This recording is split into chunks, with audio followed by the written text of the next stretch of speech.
Hey everyone. So Mad Men just had its grand finale last week, and I'm pleased to say that it was a successful finale, unlike some clunkers that we've seen in the last several years.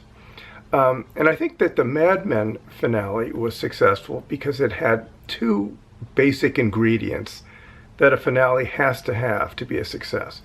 First of all, it has to tell you what became of the characters. Now that sounds pretty simple, but over the years we've seen some finales, The Sopranos and Seinfeld come to mind, where the writing was so vague, so abstract, so ambiguous that we were left wondering what the hell happened to the people that we had invested so much time in over many years. That wasn't the case with Mad Men. The second important ingredient is that each character's fate, their life path, has to be consistent with what we've known about them over the past years. So let's take a look at some of the characters. Pete. Pete has made an enormous amount of money as an ad exec, but despite all that money, he's never felt respected. He's never felt like a top-tier ad exec. He's never even felt like he had the respect of his peers.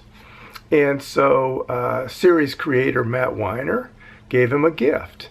At the end, Pete has a plum contract with Learjet that pays him handsomely, gives him top-tier status.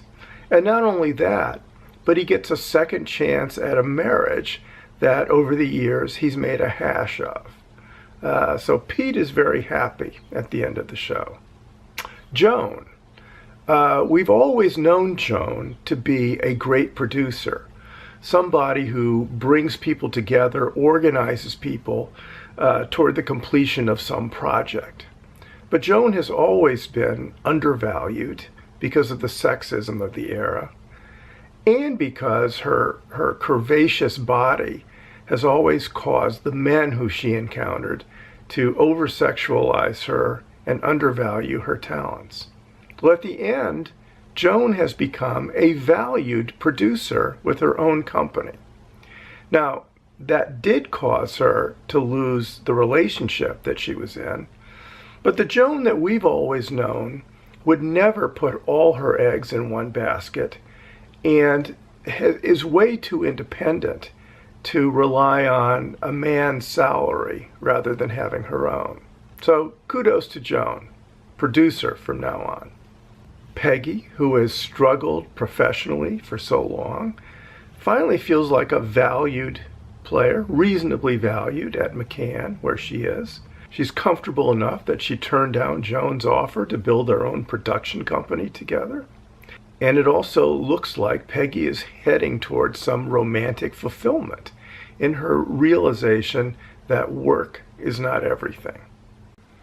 Roger, for his part, shows some maturity and generosity in providing for his unacknowledged child with Joan. And also, at the end of the show, has found somebody as strong-willed and as quirky as he is, and plans to marry. And of course, central to the storyline of Mad Men is the search of Don Draper for Dickie Whitman.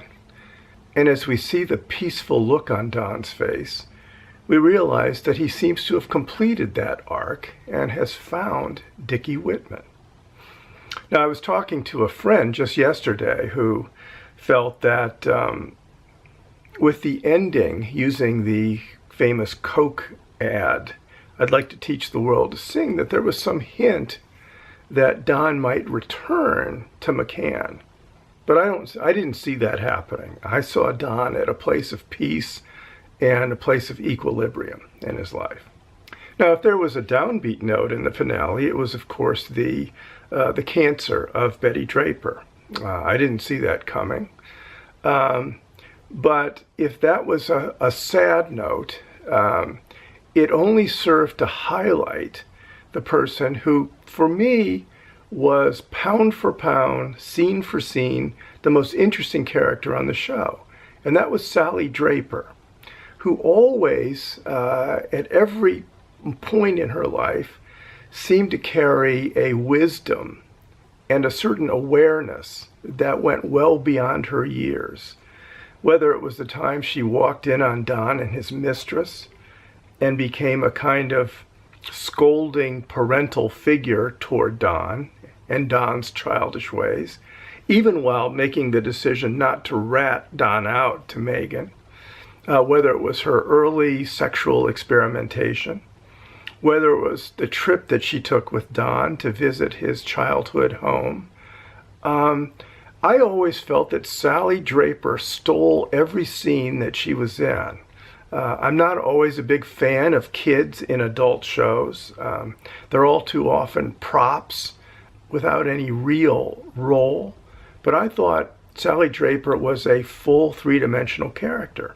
And as we see Betty's health deteriorate at the end, we also see Sally take over as the parent figure in the household.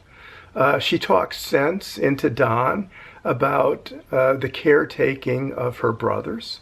It's clear at the end that Sally has taken over the household duties and has canceled her summer trip to Madrid to not only care for her mom, but care for her younger brothers also.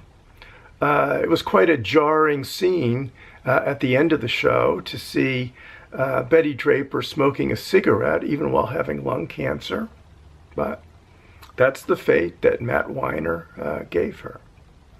And finally, we can debate what the significance was of them including the iconic Coca-Cola theme, "I'd like to teach the world to sing."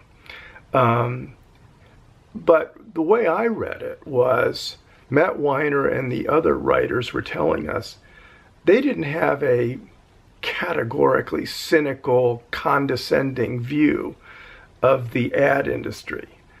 Yes, the ad industry has many bad elements, but it's also occasionally capable of touching us. And that Coke theme has been so successful. By the way, it actually came out in 1971, about a year after the last events of Mad Men, which ended in 1970.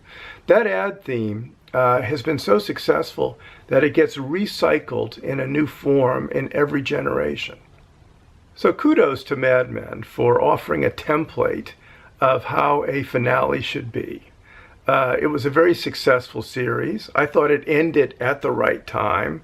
I'm glad that there are no more seasons of Mad Men. Shows can't sustain their energy forever. And I thought that one of the important legacies of the show is that it pointed up to other cable channels and other digital platforms the value of creating your own original material. Since Mad Men demonstrated to other channels that creating original programming is the way forward, I mean, we've seen this sort of blossoming of quality material. On the Sundance Channel, they've created Rectify, and a show that I recently watched, Red Road, excellent. Netflix, of course, has come forward with House of Cards and Orange is the New Black, and my favorite of them all, Bloodline, which I watched recently. FX has its quality programming. Justified just had its finale, which was also very successful.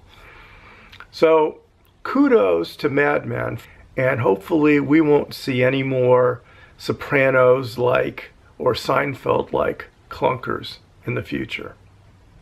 I'm Jeff Rowan. Thanks for watching.